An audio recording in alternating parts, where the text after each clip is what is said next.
कहानी शुरू करने से पहले आपसे गुजारिश है कि आप हमारे चैनल रियल हॉरर स्टोरीज़ को सब्सक्राइब करके बेल नोटिफिकेशन को ऑन कर दें ताकि नई आने वाली वीडियोस की नोटिफिकेशन आपको बिल्कुल टाइम पर मिल जाए।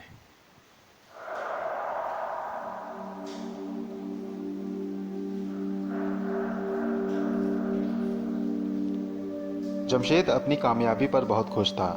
उसे इफरीत जिन मिल चुका था जिससे वो उमर जहां को काबू में करना चाहता था। वो इफरीत जिन के साथ अपनी सुरंग में आ गया जिसमें वो अमल पड़ता था। अंदर आते ही जमशेद ने उस जगह को साफ करने को कहा तो इफरीत ने पलक झपकते ही उस जगह को एक अच्छे से कमरे में बदल दिया। वहाँ से पुरानी सभी चीज़ें गायब हो चुकी थीं। अब वहाँ पर लंबा सा एक पलंग और कुछ कुर्सियाँ, इसके साथ ही खाने पीने की बेशुमार चीज़ें भी वहाँ पर आ गईं। जमशेद तुरंत उछलकर पलंग पर बैठ गया और मज़े लेकर फल खाने लगा। जमशेद जमशेद ने बहुत दिनों बाद इतना लजीज खाना खाया था।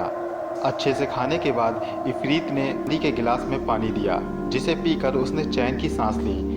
अब जमशेद खुद को तरोताज़ा महसूस कर रहा था। फिर इफरीत ने उससे कहा, आका कोई और हुक्म हो तो बताइए। इस पर जमशेद बोला, हुक्म तो देता रहूँगा लेकिन पहले तुम अपनी लंबाई कम करके हम इंसानों के बराबर तो आ जाओ और आराम से मेरे सामने बैठ जाओ। इफरीत ने ऐसा ही किया और जमशेद के सामने एक कुर्सी पर बैठ गया।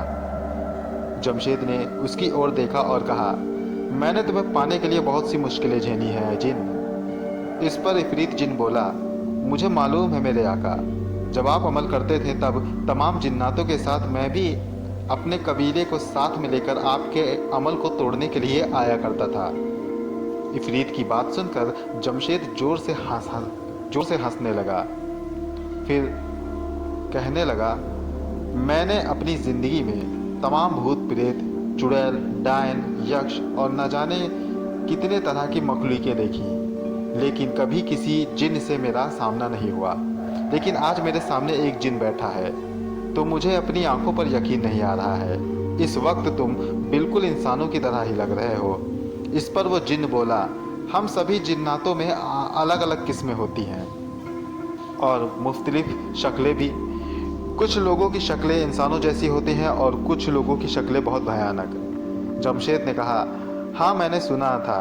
खैर अब तुम बताओ कि तुम क्या कर सकते हो, तुम में क्या क्या कौन कौन सी ते हैं। इस पर इफरीत बोला, कुदरत के नियम के खिलाफ छोड़कर मैं सब कुछ कर सकता हूँ। मैं किसी भी शक्ल में आ सकता हूँ, दूसरे इंसान की शक्ल बदल सकता हूँ, उसके दिमाग को बदल सकता हूँ, उसे पागल भी कर सकता हूँ। किसी भी इंसान को अपनी आसानी से मौत के घाट उतार सकता हूँ। छिपा हुआ खजाना ला सकता हूँ, बड़े बड़े पहाड़ उखाड़ के फेंक सकता हूँ, किसी की भी रूह को अपना गुलाम बना सकता हूँ, आसमान और ज़मीन की खबरें ला सकता हूँ, बिन मौसम बरसात करवा सकता हूँ, ठंड में गर्मी और गर्मी में ठंड का एहसास भी करवा सकता हूँ। कई जिन्नाती कबीलों से मैं अकेले ही लड़ सकता हूँ। जमशेद उसकी बात सुनकर थोड़ी देर कुछ सोचता रहा, फिर बोला, क्या तुम मेरी हालत ठीक कर सकते हो। इस पर इफरीत जिन बोला, इसमें कौन सी बड़ी बात है, अभी किए देता हूँ।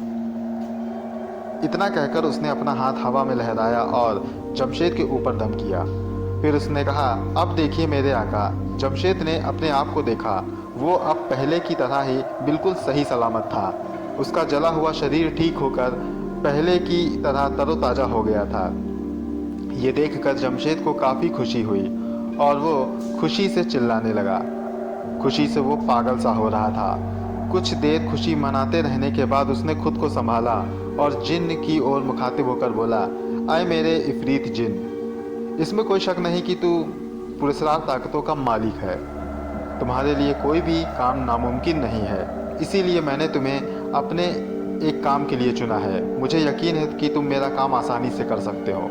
जिन बोला, आप हुक्म दे आका, मैं बड़े से बड़ा काम कर लाऊंगा। जमशेद ने इफरीत से कहा, अगर ऐसी बात है तो तुम्हें मेरा एक काम करना होगा। तुम्हें मेरे लिए एक लड़की को अगवा करना हो। किसको मेरे आका, जिन ने हैरानी से पूछा। जमशेद ने कहा, है एक लड़की, उमर जहाँ नाम है उसका। उसकी उम्र कुछ 15 से 16 के बीच होगी। इफरीत बोला, ये काम तो बहुत आसान है। आसान नहीं है, जमशेद ने इफरीत की बात काटते हुए कहा, आसान नहीं है ये काम।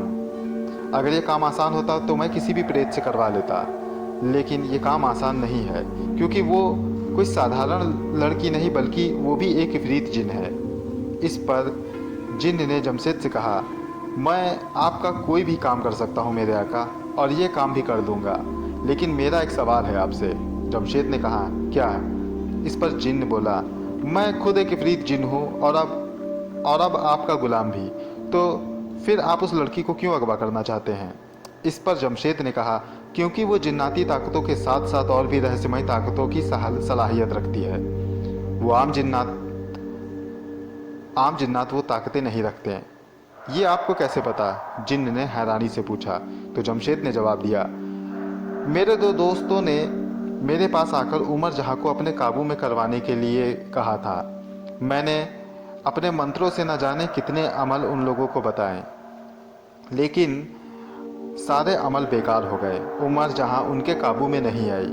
मेरे अमल का असर उमर जहाँ पर नहीं हुआ तो मुझे उस पर शक हुआ, और एक रात को मैंने अपने दोस्तों को बिना बताए अपनी तांत्रिक विद्या से उसके बारे में सब कुछ पता कर लिया। उसके बाद मैंने तुम्हें काबू करने का अमल किया, क्योंकि उसे एक इफरीत ही टक्कर दे सकता था। अब मेरी बात गौर से सुनो। उमर जहाँ में एक इफरीत की सारी सलाहियतें हैं, उससे बढ़कर भी वो और भी पुरस्कार ताकतों के बारे में जानती है, जिनका अमल करने से वो उन ताकतों की मालिक बन जाएगी। फिर उसे हराना मुश्किल हो जाएगा, लेकिन अभी उसने दूसरी पुरस्कार ताकतों का कोई अमल नहीं किया है, इसलिए उसमें अभी तुम्हारे जितनी ही ताकतें हैं। अभी वो आगे बच्ची है, तुम उसे आसानी से काबू में कर सकते हो, और काबू में होने के बाद मैं उससे पुरस्कार ताकतों का राज पता करके खुद उन ताकतों का मालिक बन जाऊंगा और उस उमर जहाँ को अपना गुलाम बनाऊंगा। अब तुम मेरे लिए उस उमर जहाँ को लेकर आओ। उस जिन्न ने जमशेद की बात सुनकर अपना सर झुकाया और वहाँ से उमर जहाँ को लाने निकल पड़ा। वह उस जगह से बाहर आकर आसमान की तरफ उड़ा और वहाँ रुक कर उसने दूर दूर तक अपनी नज़र दौड़ाई। उसने कभी उमर जहाँ को देखा नहीं था, लेकिन उसके लिए उमर जहाँ को पहचानना और ढूंढना कोई मुश्किल काम नहीं था। उसने हवा में अपना हाथ लहराया और मन ही मन कुछ पढ़ा।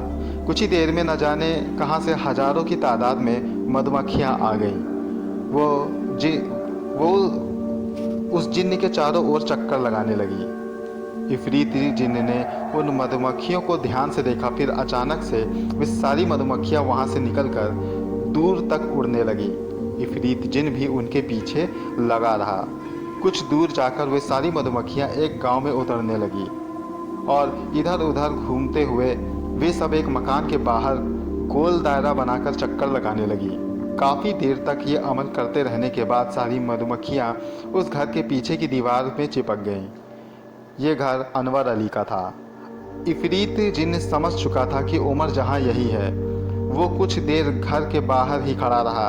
अभी रात का समय था, इसलिए सभी लोग सो रहे थे।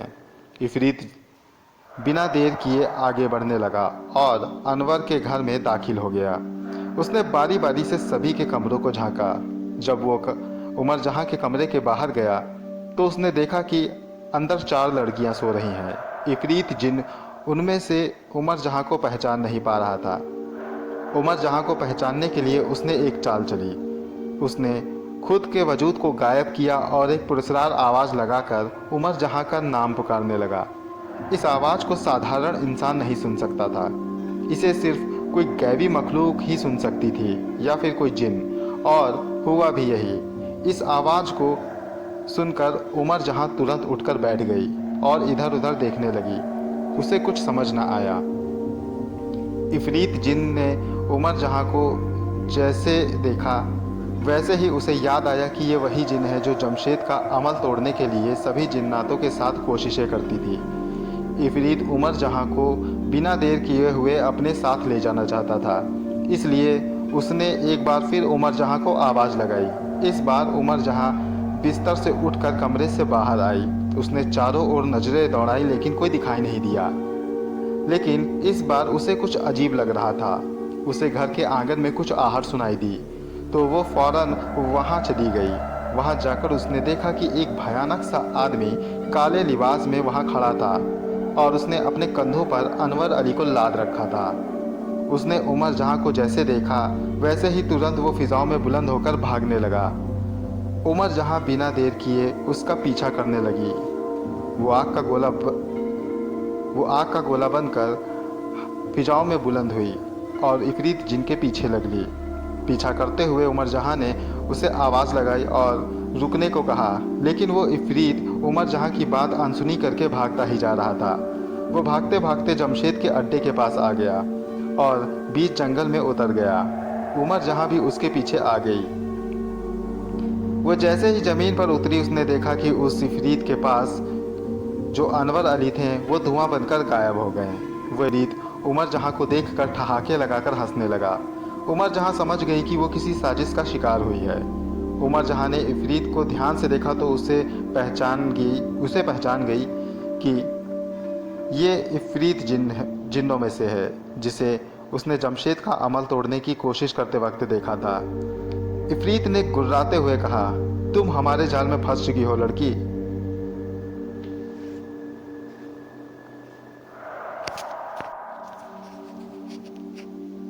अब तुम्हें हमारे सिवा यहाँ से कोई नहीं निकाल सकता। इस पर उमर जहां ने कहा, तुम्हें मुझसे क्या चाहिए? इस पर इफरीत ने कहा, मेरे आका के लिए तुम्हारी गुलामी। उमर जहां को समझते देर ना लगी कि ये जरूर उसे जमशेद ने ही इफरीत के जरिए बुलाया है ताकि वो उससे हर तरह के काम ले सके। उमर जहां ने कहा, मैं किसी की भी गुलामी नहीं सहूंगी, ना तुम्हारी ना तुम्हारे आका की। इतना कहकर उमर जहां अपनी जगह से हटने लगी, लेकिन उसे ये देखकर हैरानी हुई कि वो अपनी जगह से हिल नहीं पा रही थी। वो समझ गई कि ये उस इफरीत जिन का जादू है। उमर जहां उसके जादू के असर को तोड़ने की कोशिशें करने लगी, लेकिन वो अपनी जगह से 1 इंच भी ना हिल सकी। वो लगातार वहां से निकलने की कोशिशें कर रही थी कि तभी उसके कानों में एक आवाज़ पड़ी, मेरी इजाज़त के बिना तुम यहाँ से कहीं नहीं जा सकती हो उमर जहां।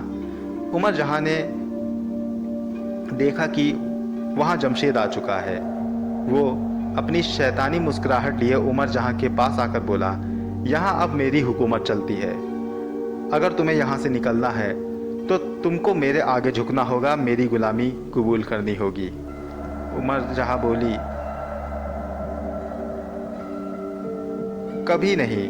तुम चाहे मुझे जान से मार दो, लेकिन मैं तुम्हारे गुनाहों में शामिल नहीं होंगी। इस पर जमशेद ने कहा, लेकिन मैं तुम्हें अपना गुलाम बनाकर पूरी दुनिया पर राज करूंगा। इतना कहकर उसने इफरीत को इशारा किया तो उसने मन ही मन कुछ पढ़ा और उमर जहां के चारों ओर आग जला दी, जिससे उमर जहां चीखने लगी। उसे बहुत तकलीफ हो रही थी। उस पुरस्कार आग में वो झुलस रही थी, लेकिन लाख कोशिशों के बाद भी वो वहां से नहीं निकल पा रही थी। इफरीत ने फिर अपना जादू चलाया और उमर जहां पर आग के गोले बरसाने लगा। इस अमल ने उमर जहां की तकलीफ़ों में इजाफा कर दिया। उमर जहां ने अपनी पूरी ताकतें लगा दी, जिससे इफरीत का जादू टूट गया। जादू टूटते ही उसने इफरीत पर हमला कर दिया और दोनों में घमासान छिड़ गई। उमर जहां बच्ची थी, लेकिन वो इफरीत को बराबरी की टक्कर दे रही थी। पहली बार उसका सामना किसी इफरीत जिन से हुआ था। दोनों के घमासान लड़ाई ने आसमान और धरती को हिलाकर रख दिया था। तेज आंधियां चलने लगी। आसमान की बिजली ऐसे चमक रही थी जैसे कि वो इंसानों को अपनी चपेट में लेना चाहती हो। उमर जहां हार मानने वालों में से नहीं थी, लेकिन उससे लड़ने वाला इफरीत उससे उम्र में बड़ा और तजुर्बेदार था। वो बार बार उमर जहां पर भारी पड़ रहा था। उमर जहां भी उसे टक्कर दे रही थी, लेकिन वो ये भी समझ चुकी थी कि वो इफरीत से ज़्यादा देर नहीं लड़ सकती। इसलिए उसने उन दोनों को मार देने का फैसला किया। उसने अपने इल्म से एक पुरस्कार शमशीर नपुतार की और इफरीत ने एक अजाब गोला तैयार किया और पलक झपकते ही दोनों ने एक दूसरे पर हमला कर दिया। इसका परिणाम ये हुआ कि वो शमशीर सीधा जाकर इफरीत के सीने में धंस गई, जिससे उसकी चीख निकली और उसके जिस्म पर आग लग गई। एक पल में ही वो जलकर राख हो गया। फिर वो खंजर तुरंत जमशेद के सीने में जाकर उतर गया। इससे जमशेद बुरी तरह से चीखा और छटपटाने लगा। कुछ ही देर में उसकी भी मौत हो गई। उमर जहां को इन दोनों से छुटकारा मिल चुका था, लेकिन इफरीत के बनाए हुए आजाब के गोले ने उमर जहां को कैद कर लिया था। उस गोले ने उमर जहां को अपनी गिरफ्त में ले लिया था और इसके साथ ही वो अब हवा में उड़ चुका था। उमर जहां ने काफ़ी कोशिशें की, लेकिन वो उस आजाब के गोले से नहीं निकल पाई। उमर जहां थोड़ी कमज़ोरी महसूस करने लगी।